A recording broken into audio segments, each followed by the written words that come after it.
আজকে যে বিষয়টা নিয়ে কথা বলবো সেটা হচ্ছে পুরুষের শারীরিক দুর্বলতা এবং উত্তরণের পথ। শুরুতে আমরা জানবো পুরুষের শারীরিক দুর্বলতা কি এবং কেন হয়। পুরুষের শারীরিক দুর্বলতা হচ্ছে একজন পুরুষ যখন তার সেক্সুয়াল লাইফে তিনি যখন তার স্ত্রীর সাথে মিলিত হতে যাবেন, ওই সময় তিনি যদি সেই কাজটা সম্পাদন করতে না পারেন বা তিনি যদি ফেল করেন, সেটা কিভাবে হতে পারে? কারো উত্থানজনিত সমস্যা হতে পারে, কারো দ্রুত বীর্যপাত হয়ে যেতে পারে। তো এগুলাই হচ্ছে আপনার একজন পুরুষের শারীরিক দুর্বলতা, উত্থানজনিত সমস্যা অথবা দ্রুত বীর্যপাত, মানে তিনি কাজটা সম্পাদন করতে পারেন না। এখান থেকে উত্তরণের উপায় কি? এখান থেকে উত্তরণের উপায় হচ্ছে আপনাকে আগে সোর্স খুঁজে বের করতে হবে যে কি কারণে আপনি এই কাজটা সম্পাদন করতে পারছেন না, বা কি কারণে আপনার ইরেকটাইল ডিসফাংশন হচ্ছে, অথবা আপনার শক্ত হচ্ছে আবার সেটা নরম হয়ে যাচ্ছে, বা দ্রুত বীর্যপাত হয়ে যাচ্ছে। এটার আপনাকে সঠিক কারণ নির্ণয় করতে হবে।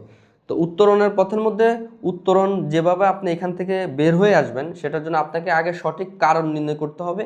ওই কারণ নির্ণয় করে তারপর আপনাকে সেটার সমাধানের জন্য চেষ্টা করতে হবে।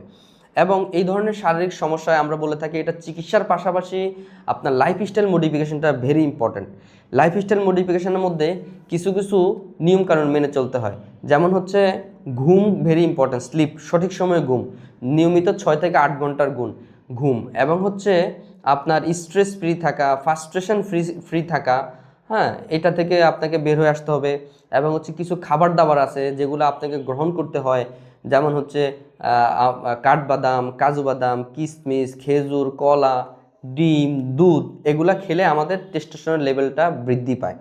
এবং হচ্ছে কিছু কিছু খাবার অ্যাভয়েড করতে হয়, যেমন স্মোকিং, অ্যালকোহল, তারপরে হচ্ছে আপনার অতিরিক্ত ভাজা পোড়া খাবার, ডুবো তেলে ভাজা খাবার, অতিরিক্ত মশলা জাতীয় খাবার, প্যাকেট জাতীয় খাবার, এগুলো আমাদের শরীরের টেস্টোস্টেরন লেভেলকে কমায় দেয়। সুতরাং আমাদের এই সমস্যাগুলো হয়ে থাকে, পুরুষদের এই সমস্যাগুলো হয়। তো উত্তরণের জন্য আপনাকে চিকিৎসা করতে হবে। যে সমস্যাটা আপনার হয়ে গেছে সেটা সেখান থেকে বেরোতে হলে আপনাকে চিকিৎসা করতে হবে। আপনাকে লাইফস্টাইল মডিফিকেশনের মধ্যে এই নিয়মকানুনগুলো মেনে চলতে হবে। তাহলে হচ্ছে ওভারঅল আপনি এই যে শারীরিক সমস্যা ভুগছেন সেখান থেকে আপনি বের হয়ে আসতে পারবেন। সবাইকে অনেক অনেক ধন্যবাদ।